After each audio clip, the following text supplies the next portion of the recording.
it's in the west where we'll see the strongest winds. That's where the dangerous winds really are. But we are going to see disruption right across the country. As I say, it's a Saturday before Christmas, so you've got to take that into account as well. It's what people are up to. It's the impacts. That's why we've got a yellow warning. It's not just about the numbers, how strong are the winds going to be. It's like, what are the impacts? And you've got to think about the time of day, the time of year, when it's hitting, that kind of thing. There's going to be a lot of people on the road, so it's going to impact transport and people getting around. So sometimes it's easier and safer for those people not to travel. So, you know, if it's a non-essential okay, so event, it might be that they were concerned that people would find it very difficult to get to the venue, get to the park, and then it would be all a bit complicated and a bit rubbish. Well, there we go. Alex Deacon, thank you very much indeed for bringing us the latest on the weather. It does sound like it's going to be an awful weekend, which is lovely, isn't it? You do sound particularly gutted about that 10K.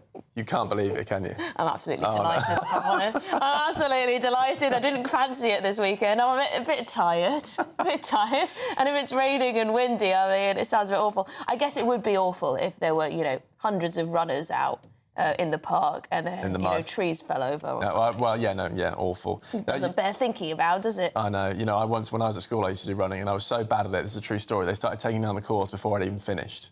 So at least you won't have that humiliation. Why were you so rubbish? Well, I just wasn't very fast. It's not like you're massively overweight or, you know... yeah, but look, I don't know what to tell you. They started taking the place down. I said, guys, I'm still going. And they said, are you sure? It's been about 5 hours. But anyway, there we are. You don't have to try, so there we go. Well, it is Friday, so we would love to hear what you're up to this weekend. Are you going to be staying inside? Are you going to be staying indoors, maybe watching a Christmas movie, tuning into GBNews, of course? Or are you going to be out and about braving the storm-like conditions? gbnews.com/yoursay is, of course, the way to get in touch. We're going to bring you some more politics, though, too. I am intrigued by why these honours have been stripped from these people. Yeah, it's very strange. We'll be talking to our political editor, Christopher Hope, about that. Of course, there's also the story that Sadiq Khan is set for a knighthood as well. According to reports, he's up for a knighthood in the New Year's honours. Does he deserve one? We'll be talking about that after the break. There's a question.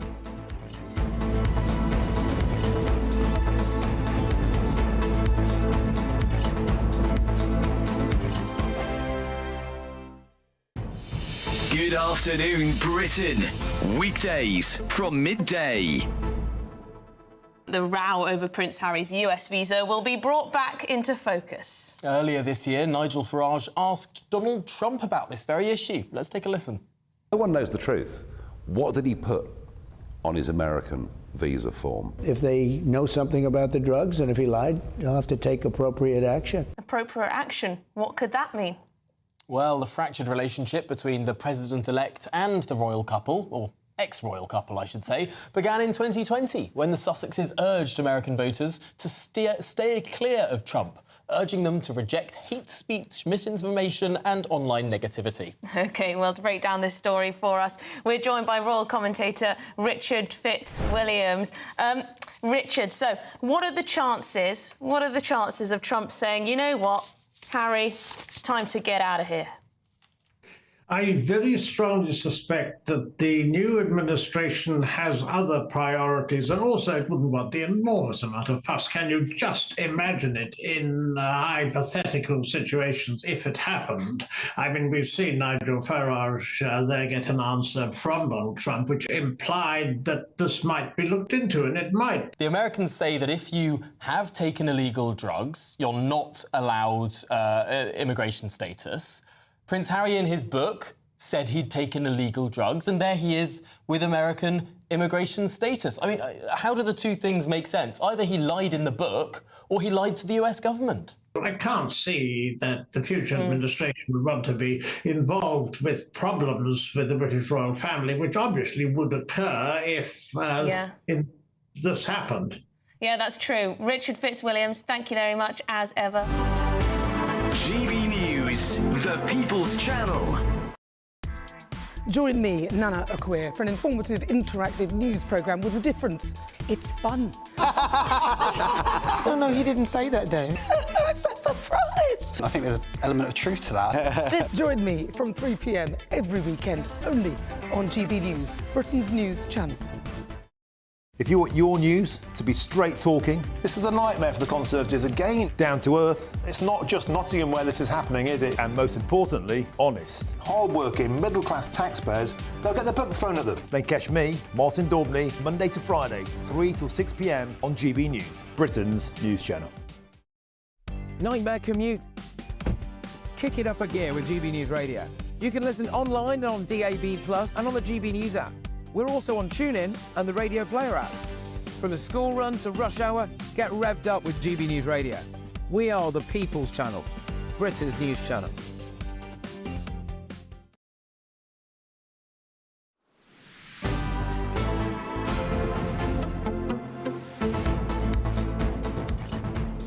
Good afternoon, Britain. It is Friday, the 6th of December, and it is 1:22 p.m. I'm Adam Cherry, alongside Emily Carver. You are indeed. And I'm Emily Carver. Now, according to reports, Sadiq Khan is being lined up for a knighthood in the New Year's honours after securing a historic third term as London Mayor back in May. You know, there's no limit on the number of terms you can serve as London Mayor.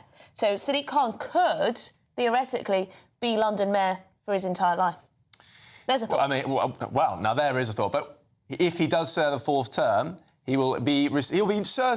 Let me try that again. He will be Sir Sadiq Khan. That's what's being reported, because he is expected to receive the honour for his political and public service, having previously served as the MP for Tooting and as a minister under Gordon Brown. So he's been the mayor since 2016, is that right? 2016. I forgot he was a minister under Gordon Brown. OK. Yeah. OK. Well, to discuss this, we're joined once again by GB News political editor Christopher Hope.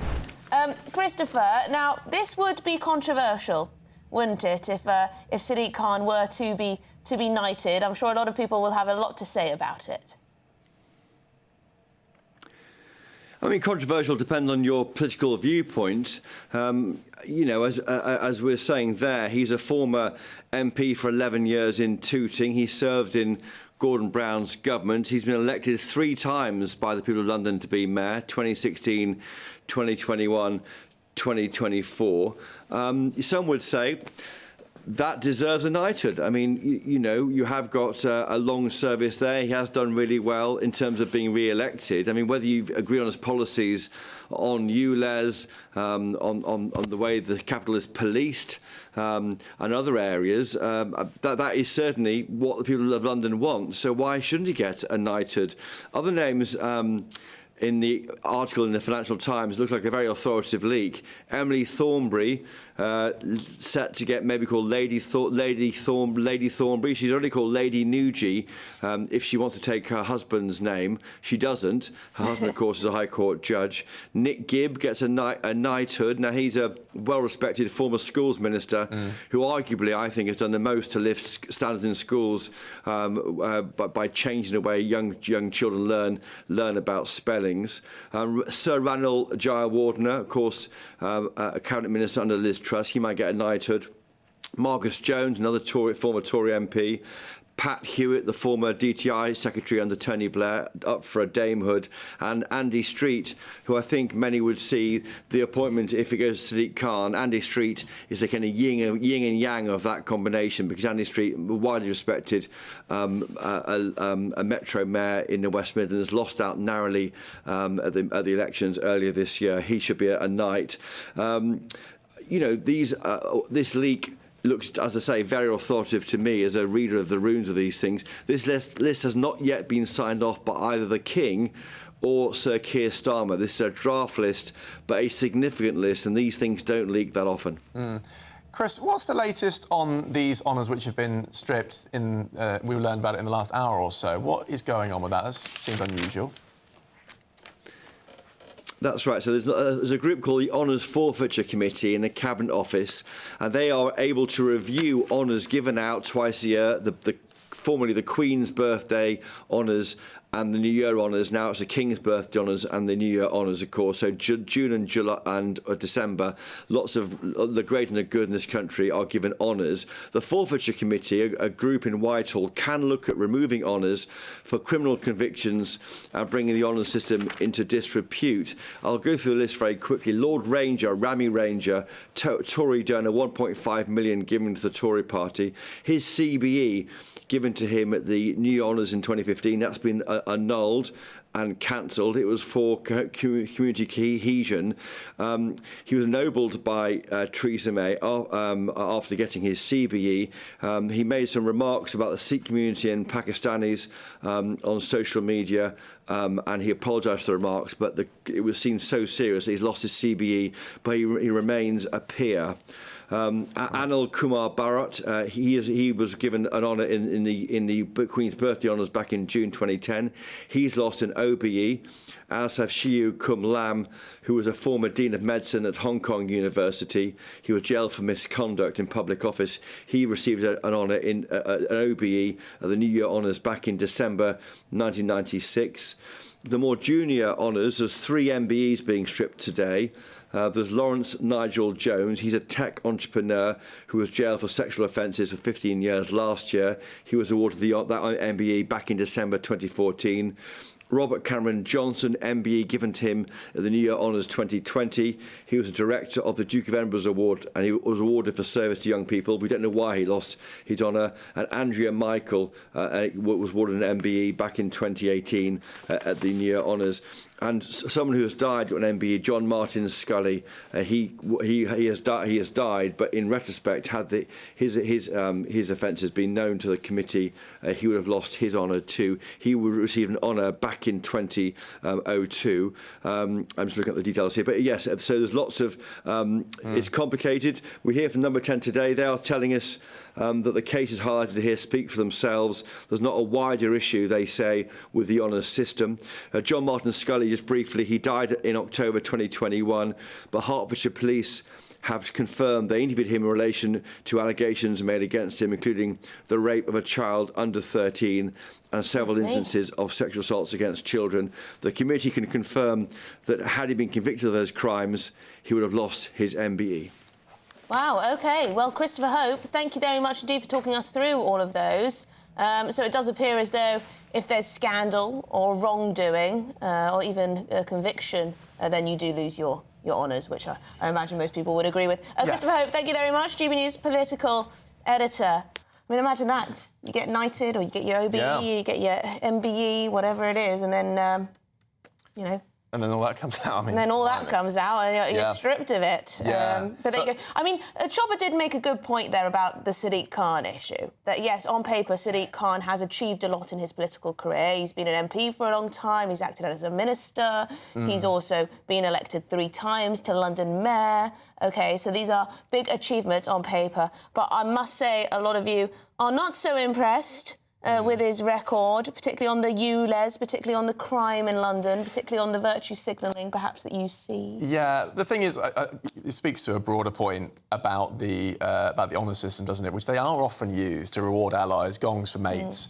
There are reports that Sue Gray may receive a peerage, and, you know, that's been an ongoing battle. You heard Emily Thornberry as well, and she didn't get a seat in the cabinet or didn't get any government position in July, so this may be some sort of sweetener for her. So, you know, it's often used... Sorry, we don't have space for you in the cabinet, but here you go, here's a gong. Yeah, exactly. So, but it's across both sides of the aisle, isn't it? The Conservatives did the same thing. It's true, actually. I mean, I think a lot of you... I remember we spoke about this a little while back, and a lot of people getting in touch saying they should be for normal people, you know, who go above and beyond in their lives. But there you go. Stephen's got in touch. He says a knighthood for rising knife crime. Yeah, why not? Rolling eyes emoji. Judah says, please no knighthood for Khan. He thinks he's running Britain as it is. And Elizabeth noted that I shook my head to that question. Did I? I never reveal such a preference. I probably did. You're probably right. But Elizabeth says Khan should not be knighted. It makes a mockery of it all. And Michael says, I'm not saying I'm unfit, but Emily mentions a 10K run and I got a stitch. I'm with you there. With you there, mate. But look, everyone's glad. I think you're secretly quite glad this hasn't happened. Yeah, I mean, not to make the storm about me, but not to make the storm about me. But yes, I am quite happy. Although someone did get in touch to say, well, you could run a 10K anyway, even though your race is cancelled. No, it's too dangerous. Impossible. Far too dangerous out there. It's clear skies here at the moment. No, it can't be far too dangerous. Don't be silly. Don't be silly. Anyway, I'm sure you'll find the time for it at some point. This is Good Afternoon Britain on GB News. Lots more more coming up on today's show. Britain's barbershop boom. Criminal gangs may be using some of these salons to launder money and smuggle people. Find out more next.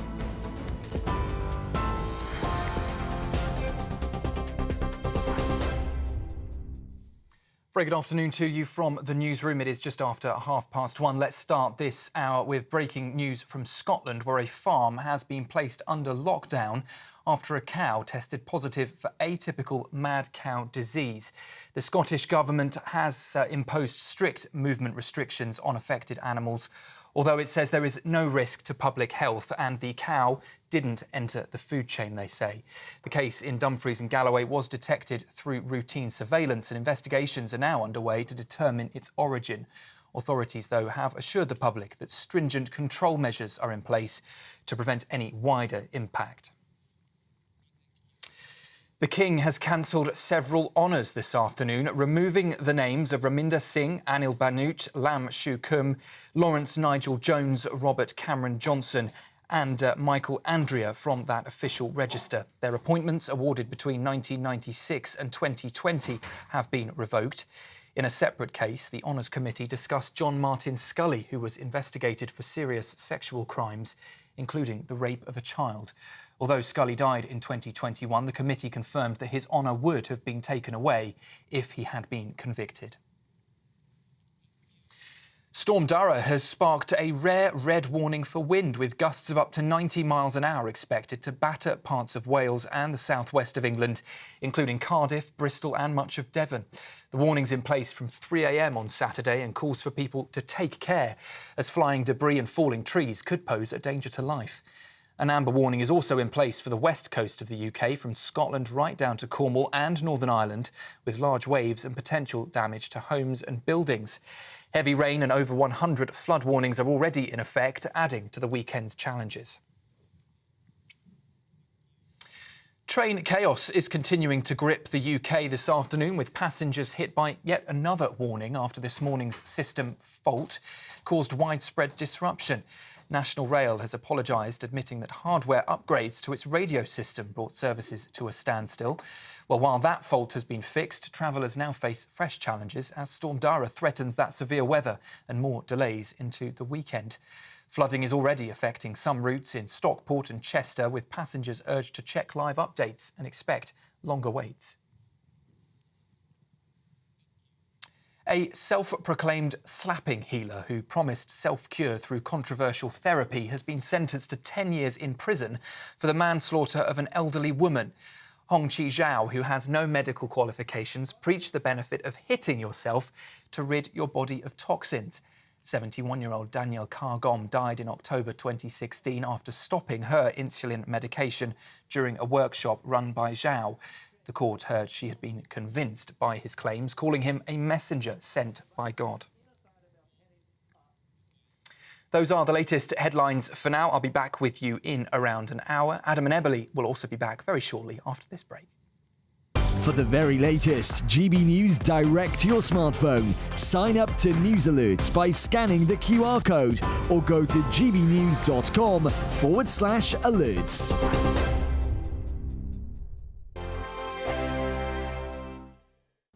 Hello there, good morning. Welcome to your GB News weather update from the Met Office. Storm Dara is expected to bring very strong winds and some heavy rain, some hill snow across Scotland at times, and we do have a red weather warning issued through the early hours of Saturday for strong winds in the west. Firstly, though, a ridge of high pressure brings fairly settled conditions before Storm Dara moves in from the west, bringing heavy outbreaks of rain this afternoon across Northern Ireland and then later across western parts of Scotland and England and Wales. And we'll really start to see the winds pick up under this cloud and rain too. To the far east, though, it's largely going to be dry and settled, with plenty of hazy sunshine by the time we reach this afternoon. Now, through into the evening, then, we'll continue to see these outbreaks of rain slowly spread their way in from the west. This is going to be heavy at times and turning very blustery under this cloud and rain too. Across Scotland, the rain will move its way eastwards, heaviest in the west at first and falling as snow across high ground. And similar across Northern Ireland, northern parts of England, heavy outbreaks of rain and starting to turn very windy, particularly around coastal areas. To the far southeast, it's likely to stay dry until the evening, until later on into the night, And then from the west still across England and Wales, we'll see those heavy outbreaks of rain continue. And they will continue to move their way eastwards through the course of the night as well. We'll really start to see those winds pick up through into the evening, particularly once again around western areas where we do have amber and red warnings issued. So do stay up to date on the Met Office website for those. Otherwise, heavy outbreaks of rain continuing, still falling as snow across northern Scotland. Now, Saturday is set to once again be another unsettled day. Plenty of heavy outbreaks of rain crossing the country at times and very windy, even in inland areas, but particularly around coasts, western coasts of England and Wales and Northern Ireland too, seeing gales, if not severe gales at times. So a very unsettled day and feeling particularly cold in those brisk northerly winds. That's it from me. Bye-bye. The latest GB News travel. Good afternoon, hello, I'm Jules Buckley. Leicestershire, the southbound M42 just after the turn off of Burton at 11's part blocked and looking slow. If you're heading towards Welshpool in Powys, just south of there, the A490 Airport Road closed for flooding, no way through between the Sambre and Cadid roundabout and the Square and Campus. Between Marstow and St Owen's Cross, the A4137 in Herefordshire is closed both ways at the scene there of a collision. M48 Bridge between Wales and England open, but windy weather means restrictions still in place either side. If you're heading for the trains, the earlier nationwide technical fault has been resolved, but we still may see some cancellations and delays on the train, so do check before you travel, the advice. And for now, that's the latest. You can stay up to date throughout the day by visiting our website, gbnews.com.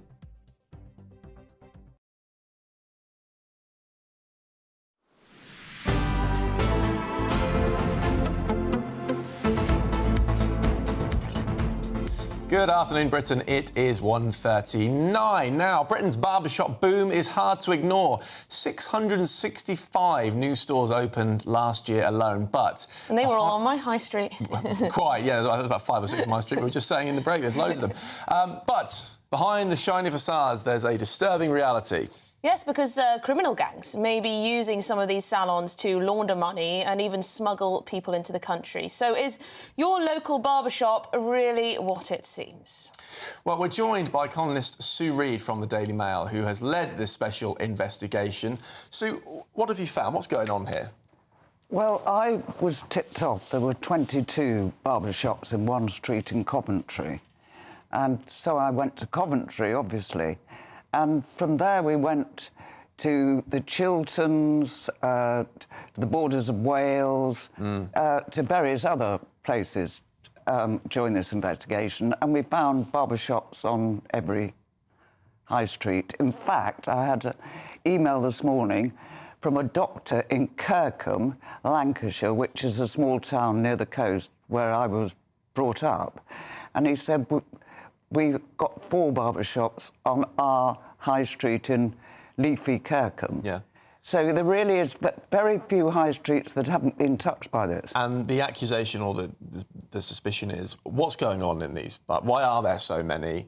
And what's the illegal activity that maybe got going on within them? Well, of course, not all will be. Yeah, of course, of course. But I really do think many are very, very suspicious. I mean, as it was explained to me, a barber sets up a shop. He probably takes 10k a year, but he declares to the revenue, to the taxman, 60,000 a year, and the 50,000 is to wash illegal money, to turn dirty money into. So that, but the thing is that the taxman doesn't complain. He's being paid. So HMRC don't get involved in this. Right. Okay. Remember, the local council is probably getting business rates or council rates. They're not complaining. Yeah. So as long as they're satisfied. As long as they're satisfied. Right. So the people who perhaps should be scrutinising this aren't. And the numbers are obviously, fantastic. You know, it's obviously bound to raise suspicion. It should have done 4 or 5 years ago when it started, and it hasn't been. So I don't know in this particular investigation whether you went into those barber shops and spoke to the people there, did you? No, but we did watch them. and we watched them pretty hard, to be honest, for many hours. And there were not many customers. We're talking about... There was no haircutting going on? Very little. I mean, that's not to say that there were some rather posh barber shops, calling themselves the Turkish barber shops. I mean, some of them are Turkish style, you see, the more seedier ones, where the Turkish have really very little to do with it. It's just people setting up because they want to launder money. Yeah. So of all nationalities. And in this article in the Mail, you cite a number of cases where people who have been working in these barber shops or owning these barber shops have been done for various crimes. Well, actually, smuggling. Smuggling 10,000 people into Britain. Yeah, purchasing weapons and explosives. Yeah. Goodness me. So why is this not getting enough attention from our, you know, our police? Well, there are no... I never saw a policeman anywhere I went. I mean, surely when you apply to the council or whatever, I don't know exactly how you open a shop, but presumably you have to go through, you know, various checks. There's no regulation. No regulation at all. In terms of regulation, as you might... Well, I mean, you think there should be health and safety regulation. After all, you are cutting people's hair, but apparently there are no regulations. So it's a gap that has been seized by people who want to... I mean, you know, the people... But it's not just the boat traffickers, the boats coming across the channel, though a lot of it is.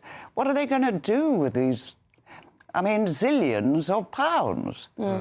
And really, the barbershop, the Turkish-style barbershop rise has matched the number of boats coming across the channel, to be honest. That is, I would, if you went back to 2017, I doubt if you would see many barbershops, Turkish barbershops on a high street. Yeah, and some of the footage that viewers will see on screen now is taken from our own investigation over the last year or so. I believe this is Mark White and Tom Fredericks who conducted this investigation. Yeah, and you can see a huge expose there. It's been going on for some time, and I just don't understand why the police wouldn't be more interested in this. If they suddenly see an explosion of a particular type of business on a high street where there are very few customers, if any, going into them, and they wonder why suddenly, I don't know, Coventry suddenly needs 45 barber shops. I mean, you know... 600 a year. 120 in Coventry, actually, and 22 on one street. I mean, it's crazy, isn't it? Or a street and a leg of Coventry the street. does have one of the fastest rising populations outside of London, so I'm sure the people in those barbershops will argue they're just meeting demand. Well, Lisa didn't see much demand. But the other thing that I've been tipped off about, and including from Kirkham, and it was happening in Coventry as well, is that furniture shops are the next big thing. Furniture shops? So we've gone through car washes, haven't we, cash? We've gone through nail salons. We're now on to the Turkish barber, but apparently furniture shops where there are, you know, piled high cream sofa type cheap sofas, and nobody ever goes in either. Yeah. So apparently, my Kirkham friend, who's a GP, by the way, said, and by the way, there's also a second-hand well, actually, he says second-hand furniture shop that nobody seems to go into. So, and that was happening in Coventry, that beside the barber shop, there was often a furniture shop. Yeah. That again was empty of people. Well, I'm sure we're going to be inundated with people watching and listening to this conversation who will say, yeah, my high street's exactly the same, my high street's exactly the same, I don't know how they're making any money. But we'll have to leave it there, Sue Reed. Yeah. But we'll definitely be catching up with you to see what else you discover in your investigation, because it is very annoying, because you see all of these shops and you're wondering... You know, who's working in them? How are they making any money? Is there any illegal activity going on? But then it seems so brazen. Also, it is, but the high street is already... there aren't any people going to the high street, so that also adds to the suspicion why. And they're not going to the high street because there's nothing they want in the high street anymore. Yeah. What about those sweet shops? Lots of on Oxford Street. The candy shops. Candy, yeah, they're the American all part style of it. candy. I haven't looked at them, but they are all part of it. Perhaps a similar issue there. Yeah. You would have thought that they wouldn't be, because if they're on Oxford Street, surely there'd be so many, you know, there'd be kind of hiding in plain sight. Yeah, hiding in plain sight. Sue Reed, thank you very much. From the Daily Mail, you can read Sue's investigation on the Mail Online if you so wish. But let us know if you've noticed this in your local area. This is Good Afternoon Britain on GB News. Lots more coming up on today's show. Nigel Farage, Reform leader Nigel Farage clashed with Tory MP Kevin Hollerake on immigration. Let's have a listen to that. You haven't got a cat's chance in hell of winning the general election. Shame on you for what you've done. It was willful, it was deceptive, it was deliberate, and it was wrong. Ooh. It wasn't a boring question time last night, was it? Never really is with Nigel Farage. Alistair Campbell. Alistair Campbell, yeah. It's a potent mix, that one. Let's take a quick break. This is GB News, Britain's news channel. Love a bit of baking and share some hot tips. We're delighted to be joined by our baking extraordinaire, Matty Edgell, who won Great British Bake Off last year. Woo! Welcome. Congratulations as well. I'm sure you're sick of being congratulated. And there's that reminder. No, you like all the glory. Yeah. What was it like winning the Great British Bake Off? What's last year been like for you? Winning it I was not expecting to win at any point until they said my name. You're a very humble nice guy. Surprise. No, I was just really in touch with reality. I wasn't. Was it quite a close race throughout then? Yeah, I considered myself the underdog throughout. I think the first week I turned around after the showstopper and kind of saw how good everyone was, and then looked at mine and thought, how have I got here? And that kind of theme followed through. But then that surely like an underdog. On. Yeah, but, it did. Actually, I'm going to get better throughout this. Yeah, I think it made me kind of like really tune into the feedback that they was giving me and trying to embed that throughout. So that's probably why. Could you feel yourself improving as the series went on? Definitely, and I think also, like, kind of simultaneously, my confidence improved at the same time, and then that, like, little bit of belief in myself probably helped out as well. What was your strength? Biscuits, cake, bread? I think cake's my strength. Cake. I think cake, typically, if you start baking, that's probably where you start, isn't it? So that was what I knew most. How did you start baking? I've been asked this so many times since... You don't know. I attribute it to my nan. Sweet. But, yeah, I would say... I think most people probably attribute it to like a grandparent or something that they maybe done with like their parents when they was growing up. So that's I'll give it to my nan. Or the major lockdown baking boom. Yeah, banana bread. Everybody all over the place, isn't it? It's good. Yeah, it is really good. I love a banana bread, even now. GB News, the People's Channel. I'm Christopher Hope. From pop stars to politicians, I'll interview anybody in a pub who's got a political opinion. Join me every Friday on Spotify, Apple Podcasts, YouTube or gbnews.com, or wherever you get your podcasts. This is GB News, the People's Channel. If you want your news to be straight talking... This is the nightmare for the Conservatives again. Down to earth. It's not just Nottingham where this is happening, is it? And most importantly, honest. Hard-working, middle-class taxpayers, they'll get their book thrown at them. Then catch me, Martin Daubney, Monday to Friday, 3 till 6 p.m. on GB News, Britain's news channel. Every Saturday, 10 till 12, we'll bring you all of the news that you need to know. We'll also remind you that there is so much to smile about. It's my favourite time of the week. I get to relax, enjoy some light-hearted stories, and let Ellie teach me about fashion too. That's Saturday Morning Live, every Saturday, 10 till 12. Only on GB News, Britain's news channel.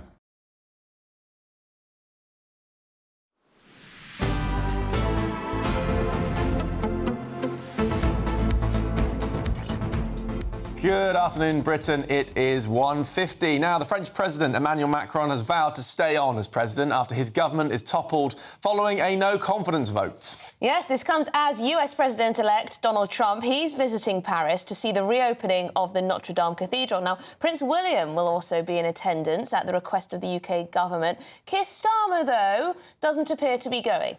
Didn't make the invite.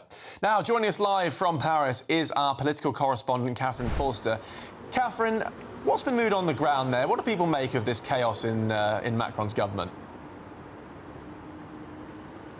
Well, I was speaking to Parisians a little bit earlier, and as you've asked, let's have a look straight away at what they had to say, first of all. He is a good president who really see about the economy, about the immigrations, about many things in the future. He does the work. He does the work, but France is complex. We will see. So a range of views, but the polls show that the majority of people think that President Macron should stand down. He addressed the nation last night. He made it abundantly clear that, he says, is not going to happen. He's going to continue on to 2027. And he put the blame on the hard left and the hard right, saying that they were choosing chaos over responsibility. I think it's just worth explaining sort of how France got here. Emmanuel Macron called a parliamentary election in the summer that he did not need to call, and the result of that election was a sort of stalemate, 3 blocks in parliament, one on the left, one on the right, one on the middle. And the middle, the government, does not have enough votes to get things through. So Michel Barnier, the Prime Minister, tried to get a budget through to £50 billion worth of tax rises and spending cuts. He tried to force it through. There was then a vote of confidence in him. He lost that vote and he has been forced to resign. So France, currently, the government has collapsed. It took President Macron 2 months last time to find a prime minister. Whoever they gets in charge is going to face the same problems. So the parliamentary arithmetic hasn't changed. There's a lot of deep economic problems in France and a lot of discontent. So very, very difficult. And into this, of course, tomorrow walks President-elect Trump and about 50 heads of state for the reopening of Notre Dame. Yes, just very quickly, Catherine, should Keir Starmer be there? What do you think? No, he wasn't. He's not there because the invite is for heads of state. He's not the head of state. The king is the head of state. So the invitation was to the king. The Prince of Wales is going in his place. So that's what this is. Okay. It's, he's simply not the head of state. So I don't think it's a snub. But of course, all the oxygen will be around Donald Trump tomorrow. Wherever Donald Trump is, the world waits with bated breath to see what he does and said, because of course the implications for Europe potentially very big. OK, Catherine Forster, an absolutely stunning backdrop, I must say. Thank you very much for bringing us the report with the beautiful Eiffel Tower in the background. Catherine, we'll check in with you a little bit later. Thank you very much. OK, this is Good Afternoon Britain on GB News, and lots more coming up on today's show. We've got lots of politics, news and a bit of storm to bring you, so don't go anywhere. Oh, Matt Goodwin's with us too.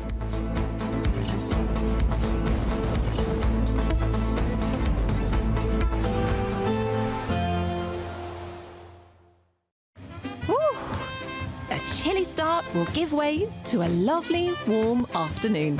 Boxed heat pumps, sponsors of weather on GB News. Hello there, good afternoon. Welcome to your GB News weather update from the Met Office. Storm Dara is bringing in some heavy rain and some severe gales in places, some hill snow across parts of Scotland, and there are multiple Met Office warnings in force, so do stay up to date on our website for those. A ridge of high pressure brings some slightly calmer conditions further east, but out to the west as the storm moves its way in. It's bringing in some heavy outbreaks of rain, this falling as snow across hills in Scotland, and some very strong winds. Those heavy outbreaks of rain, particularly across southern parts of Scotland, parts of Wales too, and the winds are really going to pick up in western areas through the early hours of the morning where there are amber and red warnings issued. It's going to be a very chilly night, particularly in those strong blustery winds too.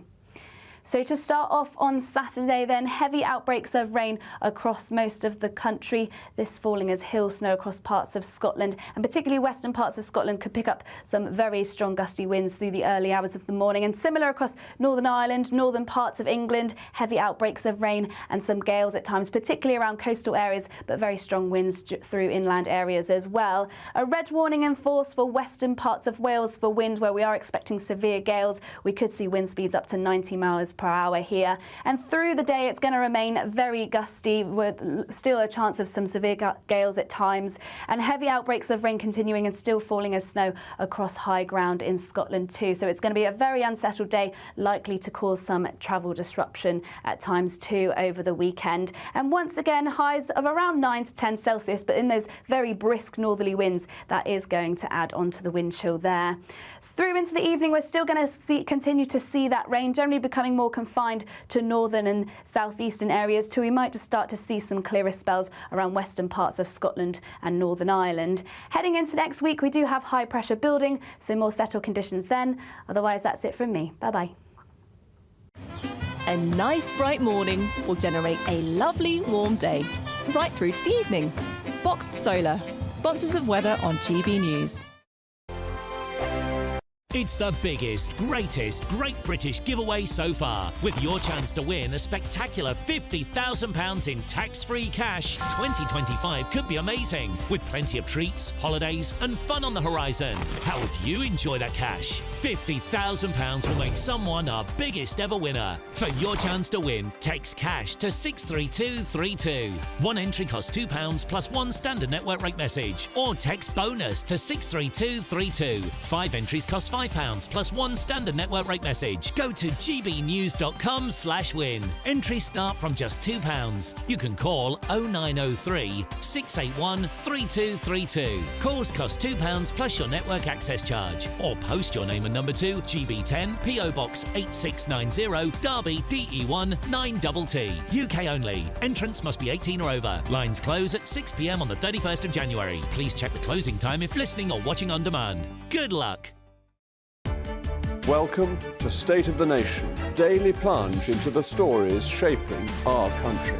I'm Jacob Rees-Mogg, and Monday to Thursday we bring you the insights, the facts, the truth about how our country is being governed. Because what happens in Downing Street matters down your street. Tune in to State of the Nation every Monday to Thursday, 8 to 9 o'clock. Only on GB News, the People's Channel, Britain's news channel. Hi there, I'm Michelle Dewberry, and I'm going to take a second to tell you all about my show, Dubes & Co. We start off with the issues of the day. We then bring in both sides of the argument. We get rid of the disrespect, and then you throw me into the mix. And trust me, I'll tell it exactly how it is. And then, of course, the magic ingredient, you at home. We mix it all together, and what have we got? In my opinion, the best debate show in town. Monday to Friday, 6 till 7 on GB News, Britain's news channel. Join me, Camilla Tominey, for a frank and honest discussion with those in power that cuts through the spin and gets to the heart of the issues shaping our nation. You haven't confirmed that you want to stand as leader, but you haven't ruled it out either. This report basically says that he's not fit to stand trial. Is he indecisive? Incompetent? I deliver the dose of reality Westminster needs. That's the Camilla Tominey Show at 9:30 every Sunday on GB News, the People's Channel, Britain's news channel. Why go out on a Friday night when Friday night comes straight to your home? Talking about? Join me and my A-team of top pundits. Chemistry tonight is electric. As we tackle the big stories of the day with wit, insight and fearless energy. Man of the people. It's all vibe. Just a filing cabinet on wheels with a tie on. So, order in Friday Night Live with me, Mark Dolan, every Friday at 8, only on GB News, the People's Channel, Britain's news channel.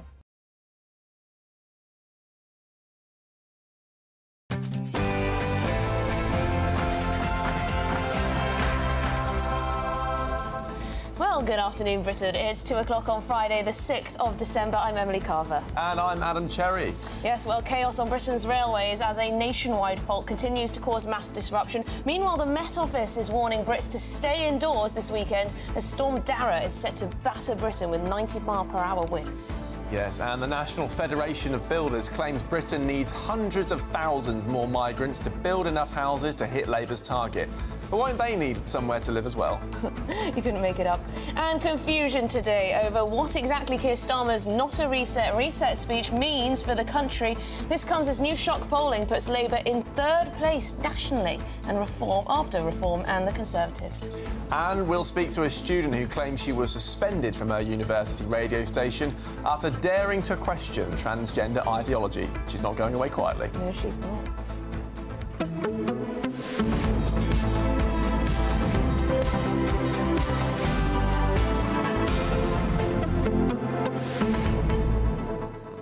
We were talking to a journalist at the Daily Mail a little bit earlier, and she's been doing an investigation into barber shops because suddenly in Coventry on One High Street there were suddenly 22 that appeared. Now, I don't know about you. I mean, I don't go to barber shops, but I can't imagine, you know, there's a need for 22 on one high street. Yeah. But lots of you are talking about your high street, and you say there are a huge number of Turkish barber shops. Clive says, yes, my main street has a lot. Here's something absolutely not right. You're in West Yorkshire. We've got...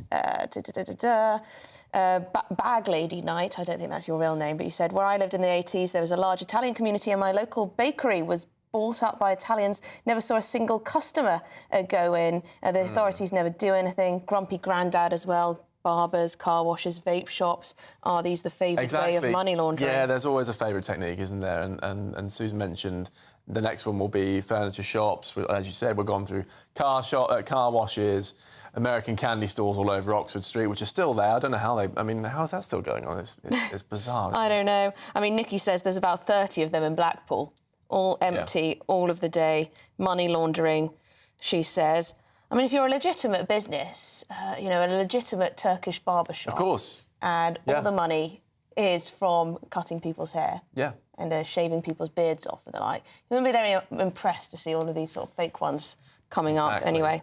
But yes, lots of you are getting in touch about the nail bars, the vape shops, the tattoo parlours, etc., with absolutely no customers, as you say. Well, anyway, Sue Reed's doing this investigation. We've done our own investigation too, haven't we? Mark White has. That's right, anyway. But get in touch, gbnews.com/your say. But let's get to your headlines with Sam Francis.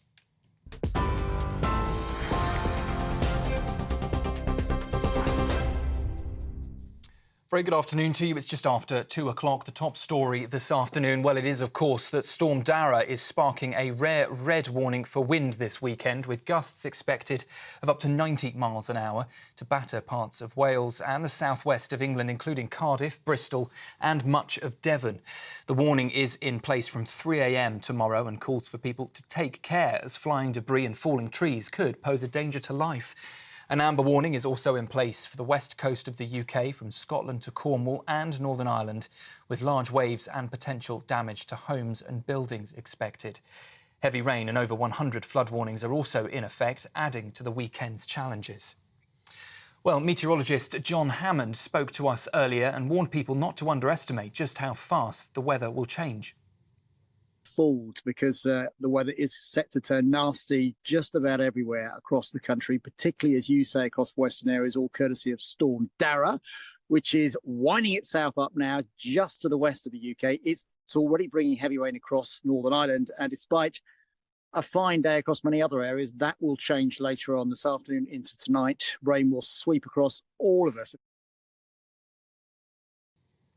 Well, let's just bring you a quick breaking line. We're hearing from Romania this afternoon that the court there has annulled the result of first round of its presidential election, meaning now a fresh vote will have to be held in Romania. The move, they say, follows concerns over the legality of the process and some declassified intelligence documents that they say alleges Russian influence and interference in the Romanian election, alleging that a little-known far-right candidate won the most votes, after previously praising Vladimir Putin. So that update just coming into us from Romania, that their election results have been annulled and they will have to take a fresh vote in the coming days. Turning to Scotland, though, where a farm has been placed under lockdown after a cow tested positive for mad cow disease. The Scottish Government has imposed strict movement restrictions on affected animals, although it says there is no risk to the public and the cow didn't enter the food chain. The case in Dumfries and Galloway was detected through routine surveillance, and investigations are now underway to determine its origin.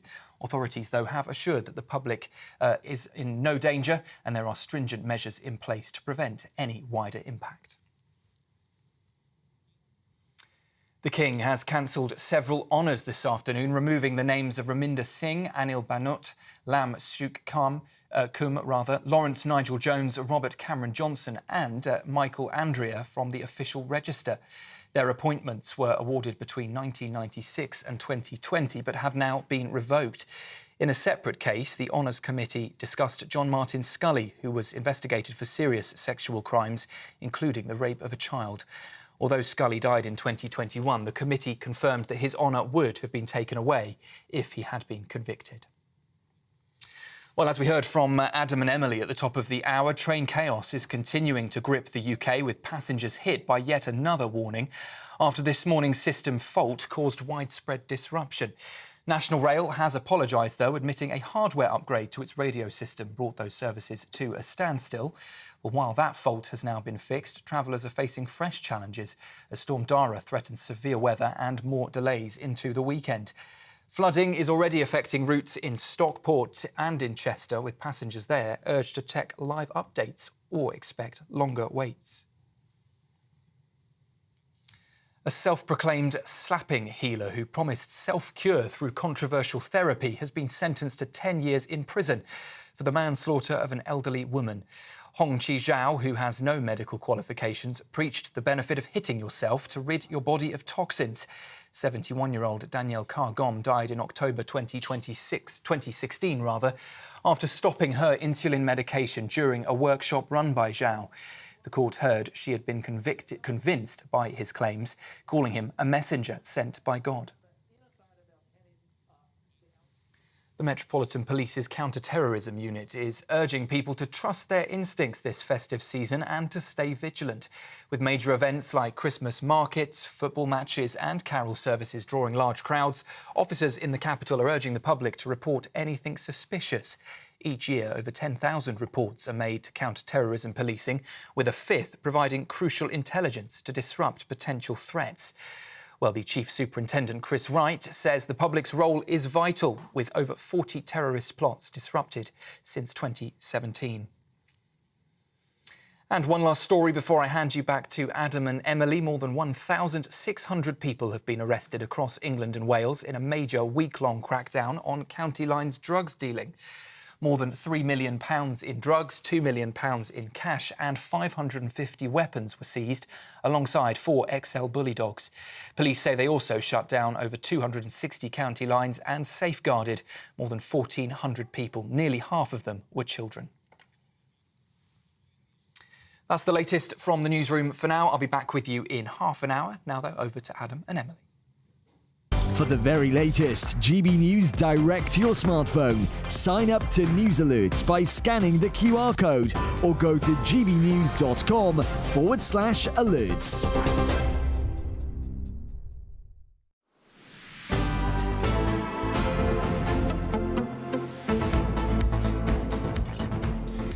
Good afternoon, Britain. It is almost 2:09 on Friday, the 6th of December. I'm Adam Cherry. And I'm Emily Carver. Now, Reform UK has overtaken Labour in a national opinion poll for the first time, pushing Sir Keir Starmer's party into third place. Yes, a jubilant Nigel Farage took to X to respond to the news. He declared, "We're just getting started." And there you go, there's a picture of him looking like he's very much up for the fight. He's always having a good time at these things, isn't he? This will undoubtedly come as a bitter blow for the Prime Minister Keir Starmer, who yesterday sought to reset his flailing government with 6 new milestones. OK, so what does this polling actually mean? Let's discuss this with pollster and academic Matt Goodwin. Matt, thank you very much for coming on the show today to talk about this, because is this just one poll? Is this an outlier, or is this actually an indication that Nigel Farage could be the next Prime Minister? Well, this is one poll that has Reform ahead of Labour, just 2 points behind the Conservatives, who are first, so that puts Reform within the margin of error of the Conservatives too. But if you look at all of the polls over the last month, Reform have averaged over 20%. Now, remember, they got 14% at that general election back in July. So the polling across all companies suggests that Reform are up on average by about 6 points. So that's pretty significant. And also, of course, within the party, we had the news last week, they've just passed 100,000 party members, which I think is significant. And we've got this lingering issue over Keir Starmer not wanting to talk about the big issue that's driving all of this support for Reform, which is immigration. Yeah, that change plan yesterday, a plan for change, I believe it was called, with those milestones, not one of them was immigration. Is that going to seriously hurt the Prime Minister? Are people going to look at that and say, hold on, you're not addressing the issue that everyone cares about the most? It's a big problem, because if you look at all of the polling, you know, YouGov, Find Out Now, Opinion, they all consistently show immigration is the #1 issue for British people right now. Everyone out there is very concerned. We just had the new net migration numbers, which are nearly at around 1 million a year. The recent figures, nearly 800,000. About 86% of all of that migration coming into Britain now is coming from outside of Europe, and only about 15 to 18% of that is coming in on high-skilled worker visas. So there are lots of people out there, lots of Brits watching this show, probably asking themselves, well, who's got control of this? And the fact that Keir Starmer won't get his arms around this issue and talk about it openly and candidly, I think it's just creating more space for Nigel Farage and reform. It's interesting. I was up in Grimsby yesterday and we spoke. We were doing Britain's newsroom. And I heard time and time again these two things put together. They're taking £300 off the pensioners while they're spending millions on illegal migrants. Those two things put together is a strong... is how people feel, how a lot of people feel, and that should be a Labour area, and Reform are doing well there. I mean, I thought your reporting in Grimsby was brilliant, because when you step outside of London and you talk to ordinary people, you realise what they're really concerned about. They're actually wrong. It's not millions, it's billions. I mean, we learnt last week that we're spending £5.4 billion on our broken asylum system. To put that into context, we just took winter fuel payments off pensioners to save £1.5 billion. We smashed family farms to take $500 million. That gets you to $2 billion. But we're spending £5.4 billion in 1 year on our broken asylum system. We spent about $18 billion on it since 2018. So the numbers here are enormous. Nobody that I've spoken to in and around the border security world thinks that Labour's plan is going to work. And at the same time, Labour aren't talking about legal migration, how to get net migration down. So all of this, I think, is leaving millions of people out there saying, well, look, if Labour and the Conservatives aren't going to change this, then maybe Reform will. Well, maybe you don't have an insight into this, but perhaps you could make a guess.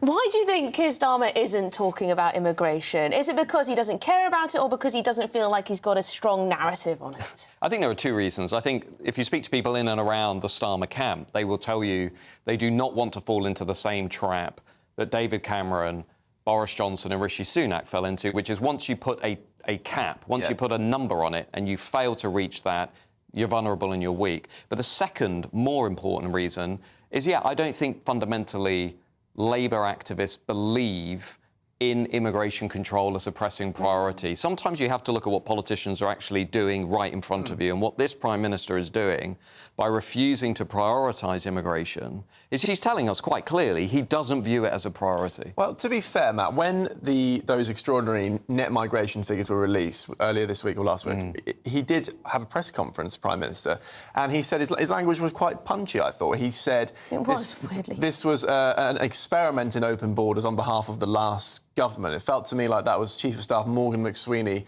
perhaps intervening a bit and saying that we've got to keep hold of these red wall voters. We need to amp up our language a bit. So you're not buying that? Well, I would ask viewers, are they buying it? Because I think many people can sense that they're being told one thing only for government to do the other. The blunt reality is Labour has continued to liberalise the immigration system. They've made it easier, for example, for family migration. They've made it easier for international student migration. They've removed the Rwanda plan. We have no active deterrent for illegal migration. They've stopped detain and deport. They've given asylum to 66% of all people who have brought forward a claim. So here's what Labour are telling the viewers at home. This is what the viewers need to know.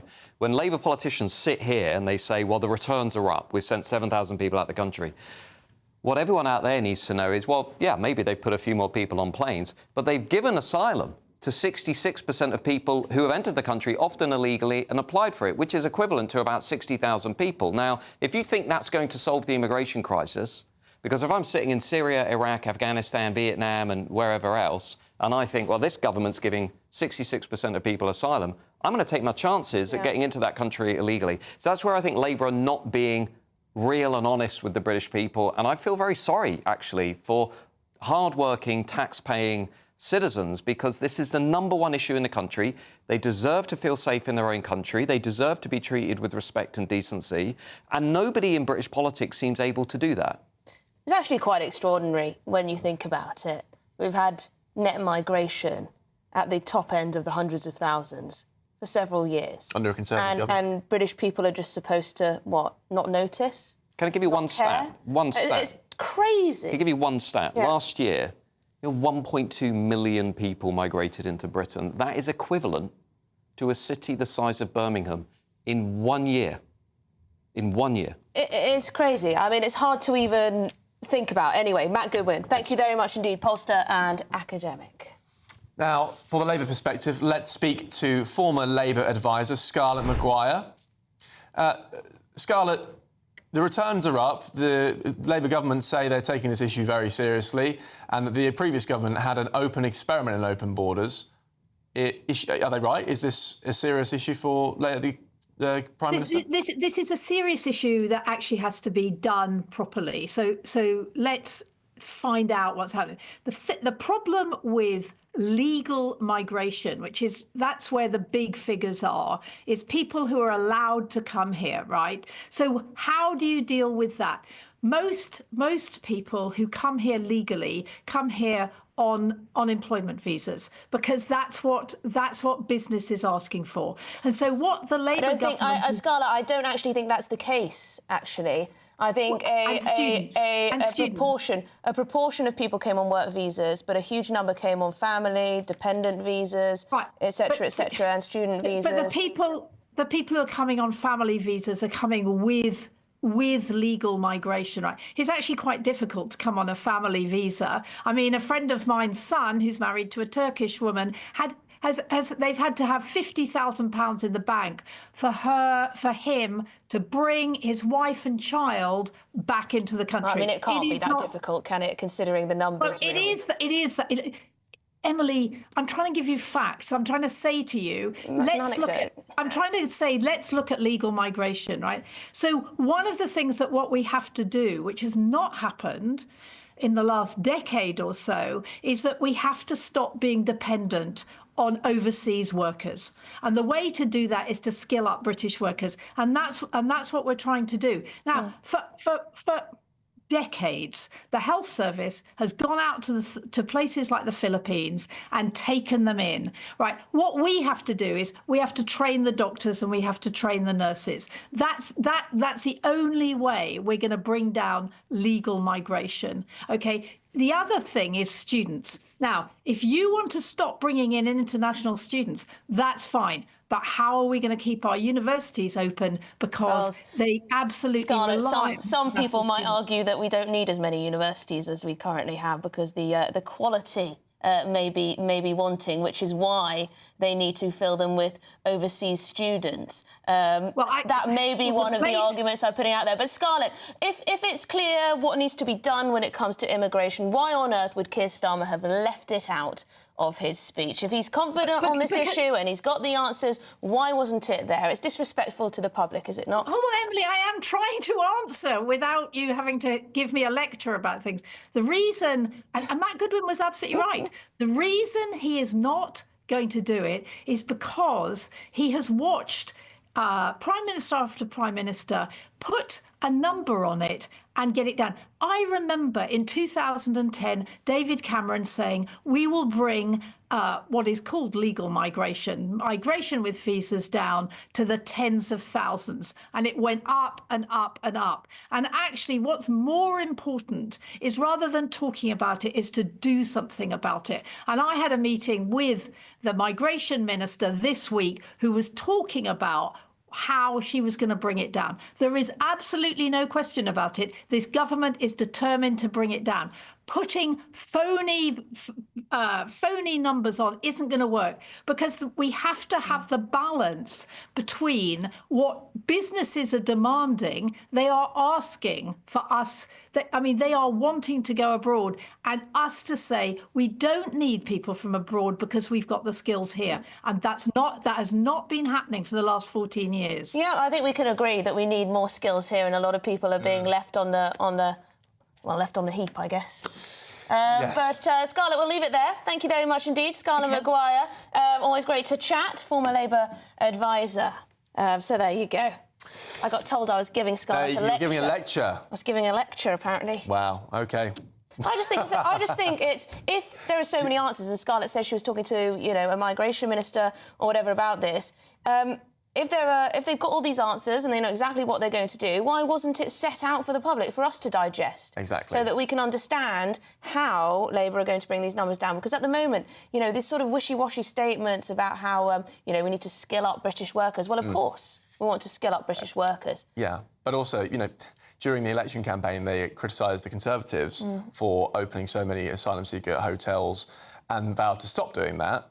And now, I mean, I visited one just last week in Coventry. There are new ones opening up all over the place. So they might not be setting targets, but they do seem to be already falling into similar traps, I would say. But if you notice them and you don't like them necessarily in your neighbourhood, well, you're the wrong one. You're the wrong one. Anyway, we've got lots more coming up on today's show. The construction industry claims the UK needs hundreds of thousands more migrant workers if Labour's house building targets are going to be met. OK, how exactly does that work? That's next. This is GB News, Britain's news channel. Now, our next guests have been working closely with celebrities and MPs to help clean up our planet. Very important. Think Ocean was founded in 2021 with two main goals. One, educating the next generation to make sure that they know when they're growing up that naturally we have to take care of the planet and cleaning pollution that's already in the environment. Well, joining us now to tell us more is Think Ocean's founder, Hugo Valdez-Vera, and the co-founder, Nolene Mariappan. Really good to see you both this morning. So, Nolene, let's start with you. What is Think Ocean and why did you want to start this back in 2021? Yes, so Hugo had actually been working on the environment and climate action for quite a long time. When he moved to the UK, he realised that there was a growing problem with plastic pollution and that more needed to be done because people weren't actually seeing the link between plastic, the impact on the environment and climate change. So he founded the organisation and I joined him with three goals, really. Education, looking at technology to scale solutions and looking at how we develop more circular economy programmes. So actually looking at reusing, recycling, actually creating local economies from what people would consider waste. Hugo, just how bad is plastic pollution around the world, and especially here in the UK? Well, it is bad, but we don't know the extent of how bad it is. You know, this is not much interest from the bigger players or, you know, some government for us to know every detail of the pollution. So if we know that is from 1 to 10 is 2, probably it's about 6. GB News, the People's Channel. Every Saturday, 10 till 12, we'll bring you all of the news that you need to know. We'll also remind you that there is so much to smile about. It's my favourite time of the week. I get to relax, enjoy some light-hearted stories, and let Ellie teach me about fashion too. That's Saturday Morning Live, every Saturday, 10 till 12. Only on GB News, Britain's news channel. Nightmare commute? Kick it up a gear with GB News Radio. You can listen online and on DAB+ and on the GB News app. We're also on TuneIn and the Radio Player apps. From the school run to rush hour, get revved up with GB News Radio. We are the People's Channel, Britain's news channel. If you want your news to be straight talking, this is a nightmare for the Conservatives again. Down to earth. It's not just Nottingham where this is happening, is it? And most importantly, honest. Hard-working, middle-class taxpayers, they'll get their book thrown at them. Then catch me, Martin Daubney, Monday to Friday, 3 till 6 p.m. on GB News, Britain's news channel.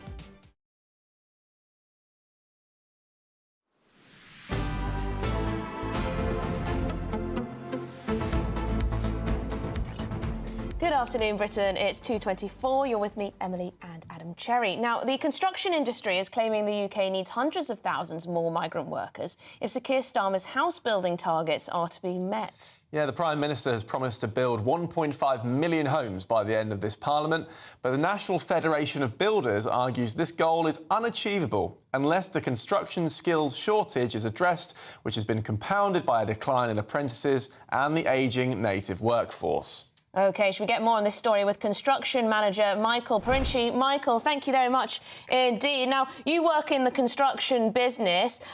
Do we have enough skills in this country? Where are we lacking?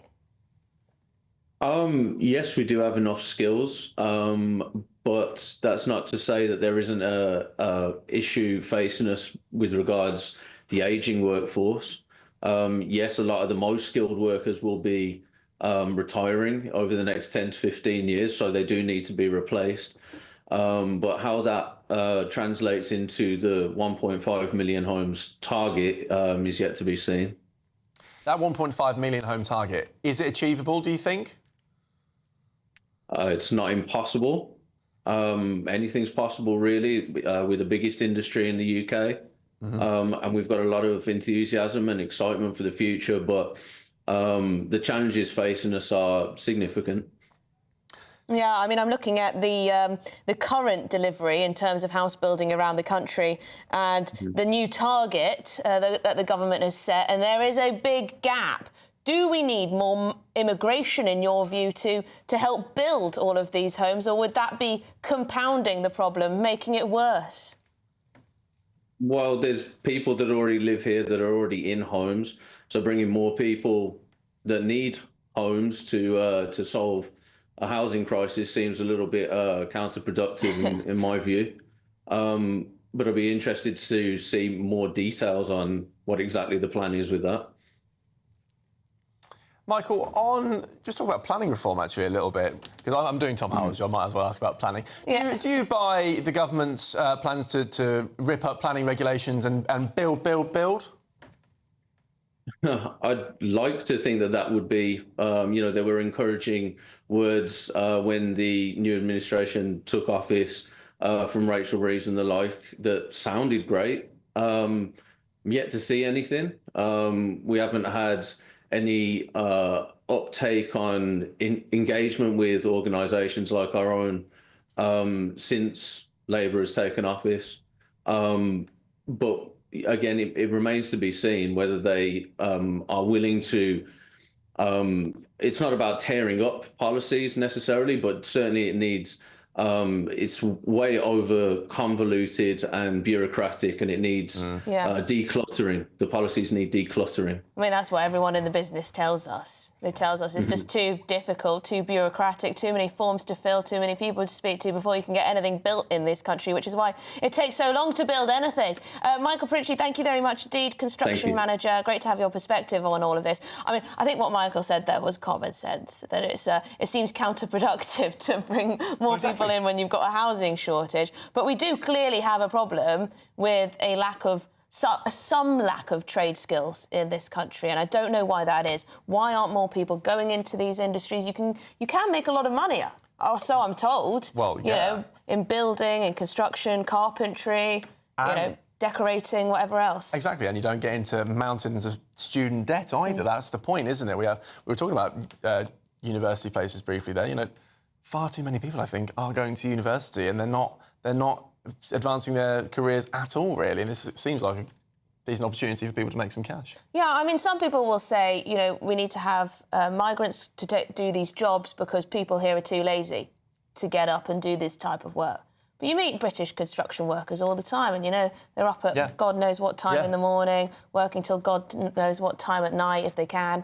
And, you know, there are a lot of hard-working people out there. True. I think we need to give young people the confidence to go into these types of industries. I was actually a crane operator for 8 weeks in 20. You were? I actually was. Were you? I promise you I was. Right, so I wasn't. It was more like a remote control crane, if you can believe it. So it was. That doesn't sound so.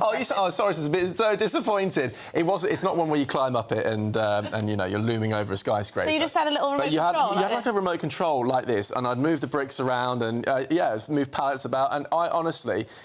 It's hard. That wasn't hard work necessarily, but seeing the people on the site do that job, you know, it isn't easy. You are up at silly o'clock and working long hours, and of course it's manual labour. That's what it is.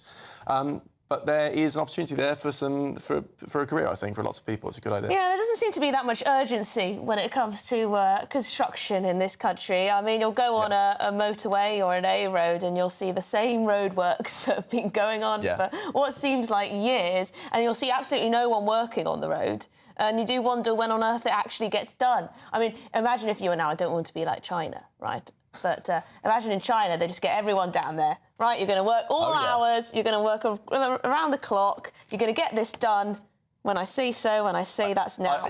I think that, you know, there might be some human rights issues going on there. Yeah, maybe the workers' rights. Maybe it needs but I mean, Angela Rayner's workers' rights package that's still yet to be properly implemented. Well, right? true. I mean, I imagine the construction business would say, yeah, we're not going to do that. You know? Yeah, talk about red tape. That's quite a lot. They have enough tea breaks, our guys. Yeah, I don't know. Imagine having a quota on gender at the. Well, look, who knows? On the brickies. Who knows, you know. I'd probably be useless. Anyway, this is Good Afternoon Britain. Enough of us wittering on GB News. Lots more coming up. Now, this is an interesting one. A student has been suspended for her views on transgenderism, on gender, on whether you can change your sex, whether you should try and change your sex, all of this. Anyway, she's been suspended from her radio job at this university, and she's making a lot of noise about it, and she's going to join us in the studio next. Really interesting discussion, yeah. All that after the break.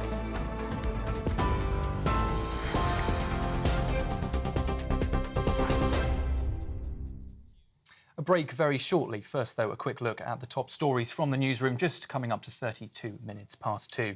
Well, Storm Dara has sparked a rare red warning for wind, with gusts of up to 90 miles an hour expected to batter parts of Wales and the southwest of England, including Cardiff, Bristol and much of Devon. The warning in place from 3 a.m. tomorrow calls for people to take care, as flying debris and falling trees could pose a danger to life. An amber warning is also in place for the west coast of the UK, from Scotland right through to Cornwall and Northern Ireland, with large waves and potential damage to homes and buildings expected. Heavy rain and over 100 flood warnings are also in effect already, adding to this weekend's challenges. Well, meteorologist John Hammond spoke to us earlier, and he warned people not to underestimate just how fast the weather will change in the next 24 hours. Fooled, because the weather is set to turn nasty just about everywhere across the country, particularly, as you say, across western areas, all courtesy of Storm Dara, which is winding itself up now just to the west of the UK. It's already bringing heavy rain across Northern Ireland, and despite a fine day across many other areas, that will change later on this afternoon into tonight. Rain will sweep across all of us. In Scotland, a farm has been placed under lockdown after a cow there tested positive for mad cow disease. The Scottish Government has imposed strict movement restrictions on the affected animal, although it says there is no risk to public health and the animal didn't enter the food chain. The case in Dumfries and Galloway was detected through routine surveillance, and investigations are now underway to determine its origin. Authorities have assured that public is safe and stringent control measures are in place to prevent any wider impacts. The King has cancelled several honours this afternoon, removing the names of Raminder Singh, Anil Banot, Lam Shu Kum, Lawrence Nigel Jones, Robert Cameron Johnson and Michael Andrea from that register. Their appointments, awarded between 1996 and 2020, have been revoked. In a separate case, the Honours Committee discussed John Martin Scully, who was investigated for serious sexual crimes. Although Scully died in 2021, the committee confirmed that his honours would have been taken away if he had been convicted.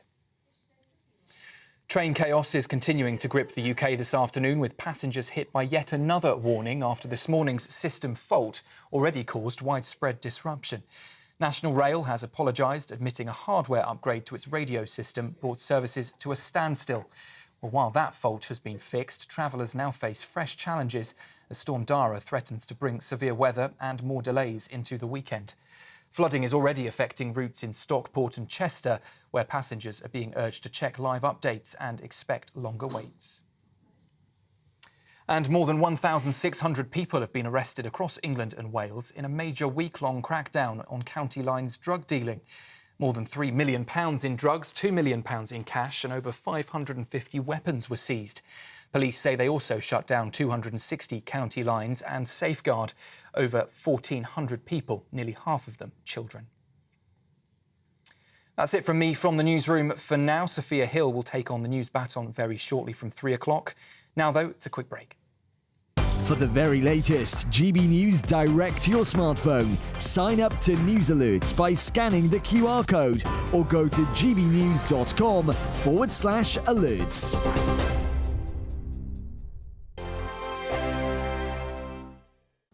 Hello there, good morning. Welcome to your GB News weather update from the Met Office. Storm Dara is expected to bring very strong winds and some heavy rain, some hill snow across Scotland at times, and we do have a red weather warning issued through the early hours of Saturday for strong winds in the west. Firstly, though, a ridge of high pressure brings fairly settled conditions before Storm Dara moves in from the west, bringing heavy outbreaks of rain this afternoon across Northern Ireland and then later across western parts of Scotland and England and Wales. And we'll really start to see the winds pick up under this cloud and rain too. To the far east, though, it's largely going to be dry and settled with plenty of hazy sunshine by the time we reach this afternoon. Now, through into the evening, then, we'll continue to see these outbreaks of rain slowly spread their way in from the west. This is going to be heavy at times and turning very blustery under this cloud and rain too. Across Scotland, the rain will move its way eastwards, heaviest in the west at first and falling as snow across high ground. And similar across Northern Ireland, northern parts of England, heavy outbreaks of rain and starting to turn very windy, particularly around coastal areas. To the far southeast, it's likely to stay dry until the evening, until later on into the night. And then from the west still across England and Wales, we'll see those heavy outbreaks of rain continue. And they will continue to move their way eastwards through the course of the night as well. We'll really start to see those winds pick up through into the evening, particularly once again around western areas where we do have amber and red warnings issued. So do stay up to date on the Met Office website for those. Otherwise, heavy outbreaks of rain continuing, still falling as snow across northern Scotland. Now, Saturday is set to once again be another unsettled day. Plenty of heavy outbreaks of rain crossing the country at times and very windy, even in inland areas, but particularly around coasts, western coasts of England and Wales and Northern Ireland too, seeing gales, if not severe gales at times. So a very unsettled day and feeling particularly cold in those brisk northerly winds. That's it from me. Bye-bye. The latest GB News travel. Good afternoon. Hello, I'm Jules Buckley. Queues in Staffordshire, southbound M6 towards 10A for the M54. The traffic being held and queuing for a breakdown. To Mid Wales, Powys and just south of Welshpool, the A490 Airport Road closed both ways between the Square and Compass and the Sambring Cabbage roundabout. There's flooding there, so no way through. The weather affecting the M48 Severn Bridge as well between Wales and England. Restrictions either side. Big queues anti-clock for the M25 this afternoon before Junction 16 for the M40. The traffic being held to sort out a multi-vehicle collision. The queue back to 17 Maple Cross and also clockwise slow back towards the M4 at 15. And all DFDS sailings cancelled at the moment between Newcastle and Amsterdam because of the poor weather. And for now, that's the latest. You can stay up to date throughout the day by visiting our website, gbnews.com.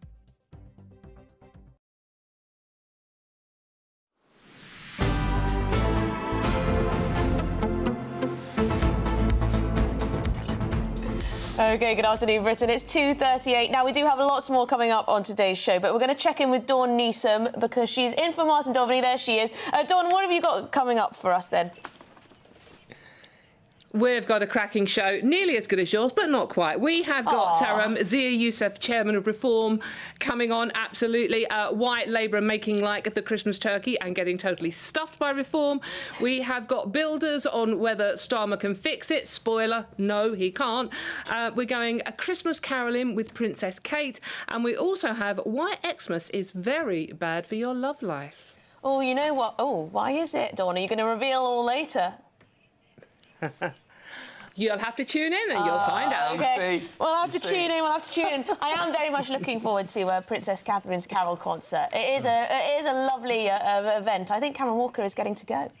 So there you go. Dawn Neeson, thank you very much indeed. We'll check into your show. We'll keep watching indeed. Right, we're going to turn our attention to a story that's been picked up in the press this week.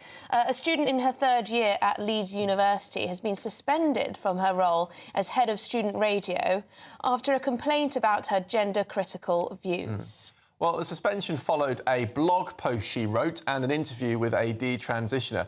Free speech... Just say a detransitioner is someone who is going to transition or has transitioned to another sex and then decides, actually, no, they don't want to, and reverses whatever steps they've taken. Yeah, that's right. And free speech campaigners argue it's a breach of her rights. And she joined us to discuss this now is Connie Shaw in the studio. Connie, thanks for joining us in the GBNews Thank you for having me on. Studio.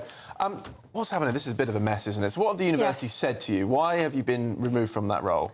Well, it's interesting because I haven't actually been told specifically what I've done, which has resulted in me being removed from my committee position, which was head of daytime. I started a podcast in September in which I interviewed Charlie Bentley-Astor, who's a detransitioner. I then also interviewed Graham Linehan and I wrote an article for his Substack. And shortly after that, I was told that I had been suspended and the university union started an investigation into me. And that very quickly became apparent to me that it was an interrogation of my gender-critical views rather than any sort of misconduct that I had been alleged to. Right. And Graham Linehan has been outspoken on issues relating to transgender ism, whatever you want to call it, gender ideology. And so perhaps just by having associated yourself with him as a controversial figure, that was why the investigation happened, you suspect? Yes, and already it's quite clear that guilt by association is a crime that you can commit within university societies. I actually purchased my free speech union membership way before this all happened, when a friend helped me edit the episode with Charlie, and he got in trouble with a separate society who told him that he must disassociate himself from me, and if he didn't, further measures would be taken. So at that point, I thought, wow, I better put some damage control in place and purchase my membership in case anything happens to me. So this decision is made by the student union, right? Is that made up of fellow students? Or who's making this call? Well, that's actually part of my appeal, so the process has been completely improper. They haven't followed their own guidelines. There are two different guidelines as to whether a complaint is dealt with the society itself, so Leeds Student Radio, or the union, and it's basically been a mishmash of both. So it's been an improper procedure, but it is, as far as I'm aware, it's the student union who's decided to remove me, but it's a recommendation that they've given to Leeds Student Radio, so it almost felt like it was up to the students themselves, and as well as the fact that when I was suspended, or before the investigation was over, my face and name were removed from the website and from the wall that had my face displayed. Oh my goodness. So it felt like I was already found to be guilty before the investigation was over. You being erased. Now, for those who don't know, Leeds Student Radio, people might say, oh, yeah, well, that's not a big deal. But actually, if you're a student who wants to go into broadcasting or a career in the media, it's a really great way to get some experience, to get your foot in the door, isn't it? Leeds Student Radio was awarded the award of Best Student Radio Station in the country for the second year in a row at the Student Radio Association Awards a couple of weeks ago, and that's a massive deal. Yeah. It's a massive deal for student radio. And have you been accused of being transphobic or bigoted in any way or discriminatory against transgender people? What have they actually said to you? Well, students say that to me and about me, but that's not what the union have said to me. They actually dropped the charges, suggesting that I had risked the health and safety of students, which was one of the allegations, that I had put in danger the health and safety of students and not acted in a duty of care. But the thing that I have apparently been removed from, why I've been removed, is because I have brought the union or the society into disrepute, but I don't know how I've done that. They won't tell me exactly what I've done. And they claimed it wasn't an investigation into my gender-critical views, but they asked me, how do you maintain an inclusive environment when your choice to post your views makes some people feel unincluded? Do you find that across the university more generally there's a negative attitude towards free speech and these sorts of problems? Does it bubble up often over other issues like this one? Clearly, yes. As a station, we've had issues to do with talking about Israel and Palestine, being advised just to avoid it as a topic, to avoid offending people or not being impartial. So, yeah.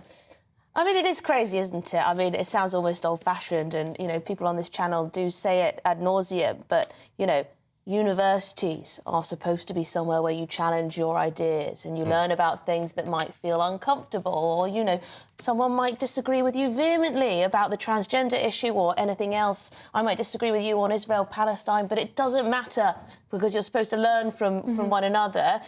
So how are you taking this forward? You're with the Free Speech Union, and what are they doing for you then in practical terms? They're appealing on my behalf, so I've had excellent help from them and they understand all the legal side of it, and that's why we're claiming that, we believe that I have been discriminated against on the basis of the Equality Act, where my views are specifically protected. But in terms of going forward, I'm a member of Academics for Academic Freedom, and they have a student branch which is open to all students across the country who are keen to protect freedom of speech and freedom of academia.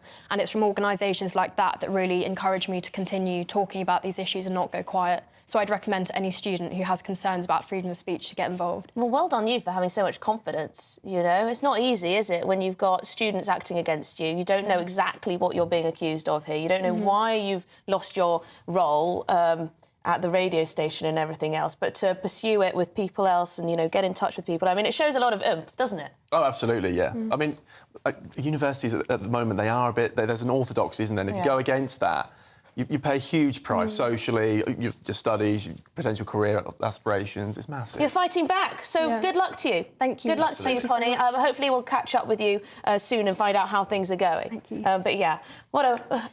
It's just ridiculous that you can lose without actually being told what you've done wrong exactly. Exactly, and how the whole thing is so opaque.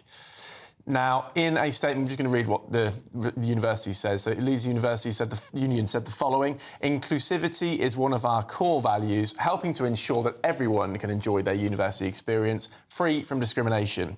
Due to an ongoing appeal, we are unable to comment further on this case. We have also reached out for a response. OK, well, there you go. There's the response so far. It's very strange, isn't it, this language around...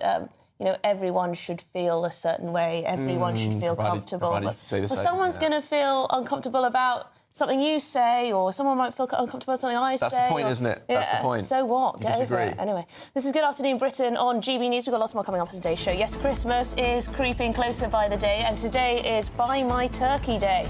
Have you got yours? Well, my mum has. I'm not...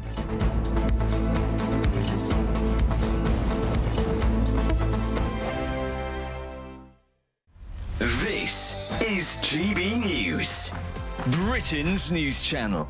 3 incredible young people from Essex are planning to become the youngest people ever to row, not sail, row, across the Atlantic Ocean. It's about for 3,000 miles? It is. Give or take. Almost exactly that, Sam. The 3 flying fish, so-called, consists of Anna, Dunk, Harry, Alan and Rowan Daly, who are preparing to row that 3,000 miles across the Atlantic. It would be the 2nd largest ocean in the world, and the trio are aiming to do that challenge in support of the Teenage Cancer Trust. Well, I'm very pleased to say that Anna and Harry from the Flying Fish join us now. Very good morning to both of you. Good morning. I think the 2 of you are bonkers, but brilliant. Absolutely incredible what you're doing to raise money for Teenage Cancer Trust. Why did you want to do this?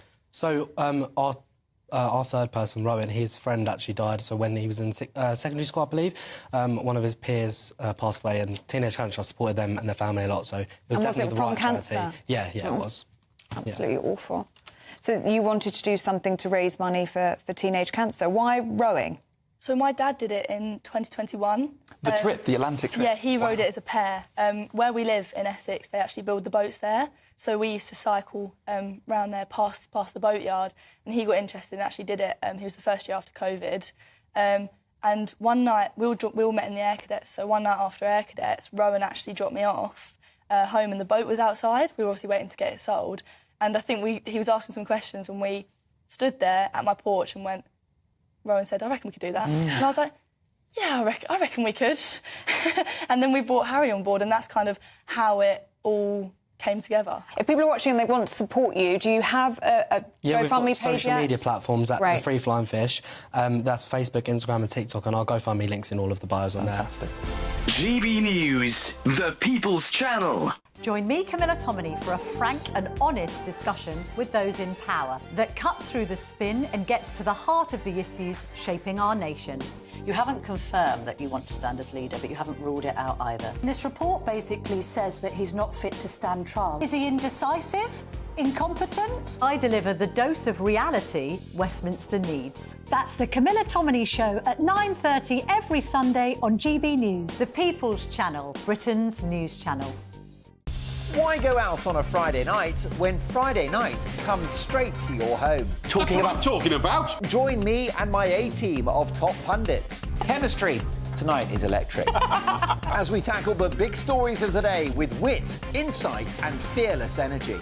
Man of the people. It's all vibe. Just a filing cabinet on wheels with a tie on. So, order in Friday Night Live with me, Mark Dolan, every Friday at 8, only on GB News, the People's Channel, Britain's news channel.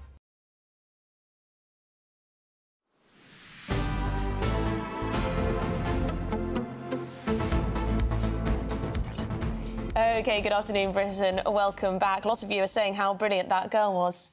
Yeah. Sorry, young lady was, and how she'll get a job in journalism, no problem. That's not the last we've heard of her. Well, Christmas is creeping closer, and today is Buy My Turkey Day, where Brits are urged to get their festive bird directly from the farmers. Let's cross to Will Hollis, who joins us from a farm in Lincolnshire. Here we go, Will. This looks promising. What have you got for us? Good morning. Well, we thought it would be interesting if I sort of walked around the turkeys, but now they've all filled the gap and I'm sort of sectioned off by the turkeys. I'm told if I walk straight through these 100 organic turkeys from Inkpot's farm in Sleaford, they'll part, almost like I'm Moses parting the Red Sea in the Bible stories of old. And just like that, it's like I've been on a farm before. I was thinking that maybe they'd all scatter. We're here because it's Buy My Turkey Day, and it's the 8th annual day of the campaign, and it's the National Farmers Union putting out the message, buy your turkey directly from the farmer, because that means that more pounds go into the pocket of the farmer rather than supermarket bosses taking them away. Let's hear a little bit more from Elizabeth, who's a 17-year-old daughter of the owner of the farm, Hannah. Elizabeth, you're here with Hecate, your guardian dog who looks after the turkeys. How important is it that this part goes right when it's this close to Christmas? I think it's very important because there's 100 turkeys that need to get exactly the right weights to exactly the right people for exactly the right date. Otherwise, it's someone's meal ruined and their day ruined. But it's a nice responsibility. It's only 3 weeks until Christmas Day. Why are these turkeys still alive? Why haven't they been sent off to the abattoir right now? Well, because we sell direct, it's a shorter process because we don't need to send them to the abattoir and then to the supermarket and then to be sold. We can send them to the abattoir, we get them back, we get them in the boxes, and then we organise the couriers ourselves, or people pick them up directly from the farm. So it's a much shorter process, so they can afford to live for longer and get bigger for you. They're fresher, and I'm sure farmers around the country that sell organic produce would say it tastes better, but we know that it puts more money into your pocket. How important is that farmers get a little bit of extra money when we know that farmers have been taking a real kicking in recent years? Well, it's incredibly important because when you buy from a supermarket, farmers only get a couple pence for every pound that's brought, and the rest of it goes into the profit of the supermarket. Whereas when you buy direct from a farmer, all of it can go back into keeping that farmer's business alive, rather than just for profit for a supermarket boss. So it's very important, really.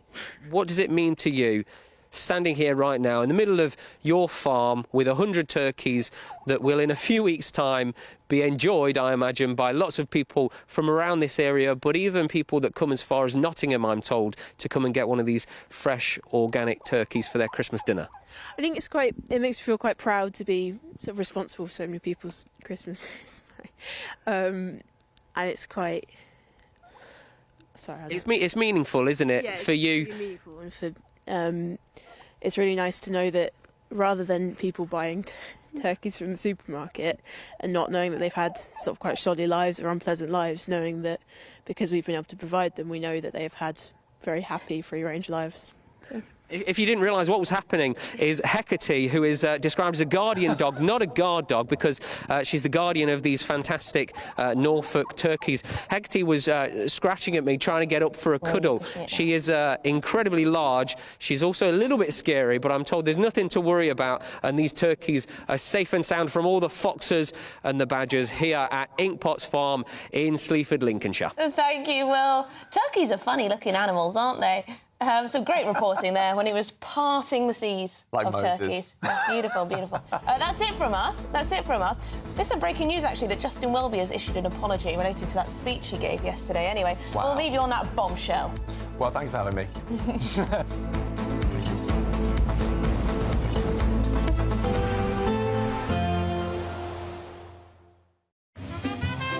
Heavy showers first thing will be followed by a warm, cosy day. Boxed boilers, sponsors of weather on GB News. Hello there, good afternoon. Welcome to your GB News weather update from the Met Office. Storm Dara is bringing in some heavy rain and some severe gales in places, some hill snow across parts of Scotland, and there are multiple Met Office warnings in force, so do stay up to date on our website for those. A ridge of high pressure brings some slightly calmer conditions further east, but out to the west as the storm moves its way in, it's bringing in some heavy outbreaks of rain, this falling as snow across hills in Scotland, and some very strong winds. Those heavy outbreaks of rain, particularly across southern parts of Scotland, parts of Wales too, and the winds are really going to pick up in western areas through the early hours of the morning where there are amber and red warnings issued. It's going to be a very chilly night, particularly in those strong blustery winds too. So to start off on Saturday then, heavy outbreaks of rain across most of the country. This falling as hill snow across parts of Scotland, and particularly western parts of Scotland could pick up some very strong gusty winds through the early hours of the morning. And similar across Northern Ireland, northern parts of England, heavy outbreaks of rain and some gales at times, particularly around coastal areas, but very strong winds through inland areas as well. A red warning in force for western parts of Wales for wind, where we are expecting severe gales. We could see wind speeds up to 90 miles per hour here, and through the day it's going to remain very gusty with still a chance of some severe gales at times, and heavy outbreaks of rain continuing and still falling as snow across high ground in Scotland too. So it's going to be a very unsettled day, likely to cause some travel disruption at times too over the weekend. And once again, highs of around 9 to 10 Celsius, but in those very brisk northerly winds, that is going to add on to the wind chill there.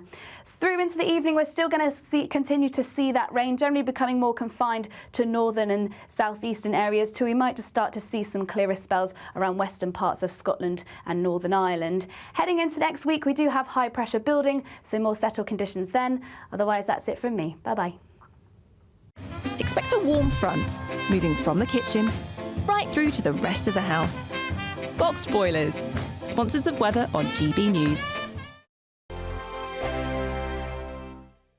It's the biggest, greatest Great British giveaway so far, with your chance to win a spectacular £50,000 in tax-free cash. 2025 could be amazing, with plenty of treats, holidays and fun on the horizon. How would you enjoy that cash? £50,000 will make someone our biggest ever winner. For your chance to win, text cash to 63232.